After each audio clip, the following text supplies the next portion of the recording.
अस्सलाम वालेकुम। अॼु आहे 20 जून मंडे ऐं सुबुह जा 10 थिया आहिनि। हवा ॾाढी आहे माशाल्लाह ज़बरदस्त, पर गर्मी बि अंदरि ॾाढी आहे ऐं हवा कंहिं महिल त तमामु शदीद थी वञे, कंहिं महिल बंदि थी वञे। राति जो मां कपिड़ा धोई हुन पासे सुकणा विधा, छो त हिते कुझु सामान पियो आहे माशाल्लाह। जेको आहे तारीख़ वापसि शिफ्ट थी वियो आहे हिते घर, त अञा सेटिंग पूरी न कई आहे। सो अॼु इलाही कम जो ॾींहुं आहे, इलाही महिनत जो ॾींहुं आहे ऐं हो त ॿई ॼणा ऑफिस हलिया विया आहिनि। पोयां थोरो घणो जेको मां करे सघंदमि उहो कंदमि। सो हाणे सभिनी खां पहिरियों मूंखे वञिणो आहे मथे स्टोर में, कुझु स्पेस क्रिएट करणी आहे। मथां जी सेटिंग मां काफ़ी चेंज करे छॾी आहे, बत्ती नथी ॿारियां छो त मूंखे अञा मथे वञिणो आहे। हे आहे हिकिड़ो, हिते रखियो आहे इहो ॿाहिरि, ऐं अञा इहे सामान जेके आहिनि सेट थींदा प्रॉपरली। इहे 2 चेयर्स हिते रखियूं आहिनि ऐं हाणे मूंखे मथे वञिणो आहे, कमु करिणो आहे स्टोर में इलाही सारो। मां अची वई आहियां मथे। हे वरी हितो हवा में जेको आहे सभु कुझु उॾरी अचे हिते जमा थियो आहे। सफ़ाई कराइण जो त को फ़ाइदो न आहे ऐं मथे झुड़ आहिनि इलाही सारा, पर उस बि ॾाढी तेज़ आहे, सिज बि तव्हांखे नज़र ईंदो हूंदो। हाणे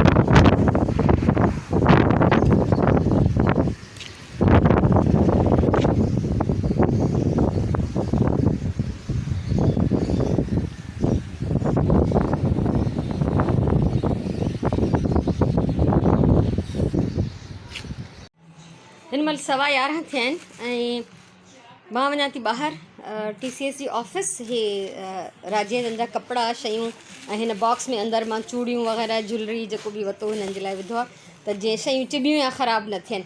सो इहे बि ॾेई ईंदमि। चांवर ख़तमु थी विया आहिनि, उहे कोन्हनि त उहे बि वठी ईंदमि। सो सॼा कम हिकिड़े दफ़े में मूंखे वञी करिणा आहिनि। रिक्शा वारे खे मां कॉल करे छॾी आहे, त उहो दरवाज़े ते अची वेंदो इनशाला। त इहो ॿाहिरां मां थी ईंदमि, पोइ वापसि अचे वरी तव्हां सां मिलां थी। हिन महिल 12:30 थिया आहिनि ऐं मां अची वई हुयमि वापसि 12 बजे। चांवर बि वठी आयमि ऐं TCS में जेको सामान बि मां मोकिले छॾियो ॿारनि जो। ऐं हाणे वापसि मां थोरी देरि जे लाइ सिलाई थी कयां। सुराण किचन में कुझु पचाए थी, त मुंहिंजी थोरी आज़ादी आहे। मां हाणे थोरी देरि सिलाई कंदमि, छो त मूंखे बहरहाल इहो कमु ज़रूरु करिणो आहे। हिन महिल पूरो 1 थियो आहे ऐं मां कुझु देरि सिलाई करे आई आहियां ऐं हिते सुरहाण जेको आहे पटाटा पचाए छॾिया। मानी मूंखे पचाइणी आहे, पर हाणे ॻाल्हि इहा आहे त असां ॿिन्ही खे वञिणो आहे बाज़ारि ज़रूरु। सो सुरहाण वई आहे विझण ऐं मां इहे चांवर कढिया आहिनि राति वारा। थोरी सुबुह वारी मानी बि पई आहे, त असां ॿई ईअं हल्को फुल्को कुझु खाई ऐं बाज़ारि मां थी ईंदासीं। पहिरीं निमाज़ पढ़ंदासीं, पोइ बाज़ारि वेंदासीं। असां ॼाण आई त इहो फ़िलहाल जो कमु आहे ऐं कुझु ज़रूरी ज़ाहिरा कम आहिनि। मतिलबु अॼुकल्ह जेतिरो किराया वधी विया आहिनि न, त वेंदे बि ॿाहिरि हिमत नथी थिए, पर ज़रूरी कमु हूंदा त लाज़मी वञिबो। सो हाणे कुझु हल्को फुल्को खाईंदमि, निमाज़ पढ़ंदमि, उन खां पोइ असां वेंदासीं ॿाहिरि। 2 थिया आहिनि ऐं असां जल्दी निमाज़ पढ़ी कुझु हल्को फुल्को खाई ॿाहिरि निकिता। थोरी शॉपिंग करणी आहे, सुराण जा रवा डाई कराइणा आहिनि, हुनजे लाइ कुझु मैचिंग कपिड़ो वठिणो आहे, ईअं ॿियो बि नंढी नंढी शॉपिंग। सो हलूं था। हवा ॾाढी तेज़ आहे।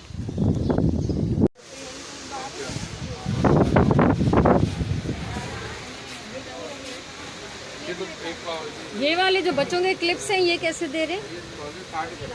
60 रुपये का 1 पेयर। 2 भी है, 2 दिन भी है। अच्छा, ये पाव का जाएगी 50 रुपये की, बाकी 40 रुपये जाएगी पाव। 88 चले। अच्छा, अभी 8 गज दुपट्टे की और नहीं, ये 10 गज पूरे कर दो। 10 गज। हाँ,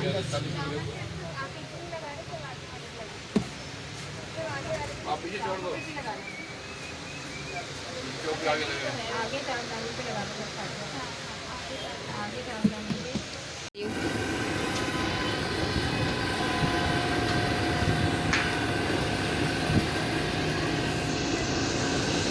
हिन महिल 3 पहिरीं जी नमाज़ पढ़ी वरिती आहे ऐं 4 बजे असां अची वियासीं बाज़ारि खां वापसि। पोइ मानी पचाई खाधी ऐं पोइ बसि आरामु कयो त इहो नमाज़ ते उथियासीं।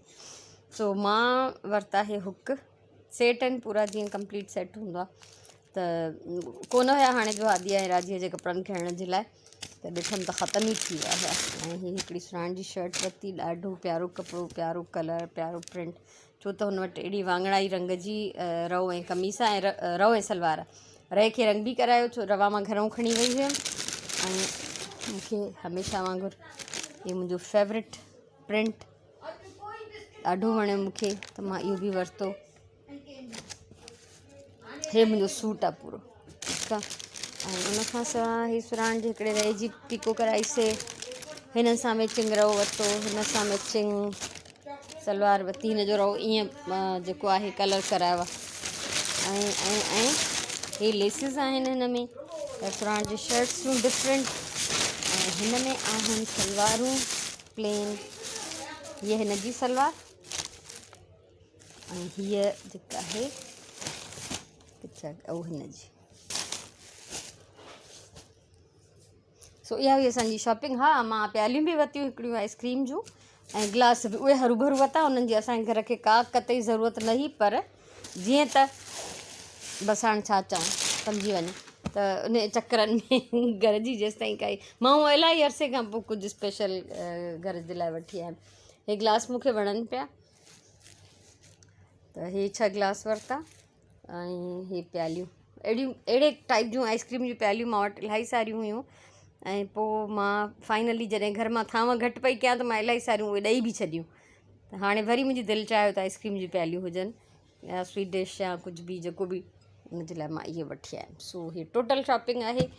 त हाणे मां थोरी देरि रेस्ट कंदमि वरी, छो त अञा ताईं मुंहिंजो मूड न आहे कमु करण जो। राति जा 8 थिया आहिनि ऐं मां पचायां थी हिते पालक दाल, मंझंदि जो पटाटा तरियासीं उहे बि पिया आहिनि, ऐं हिते चांवर रखिया आहिनि पचण जे लाइ।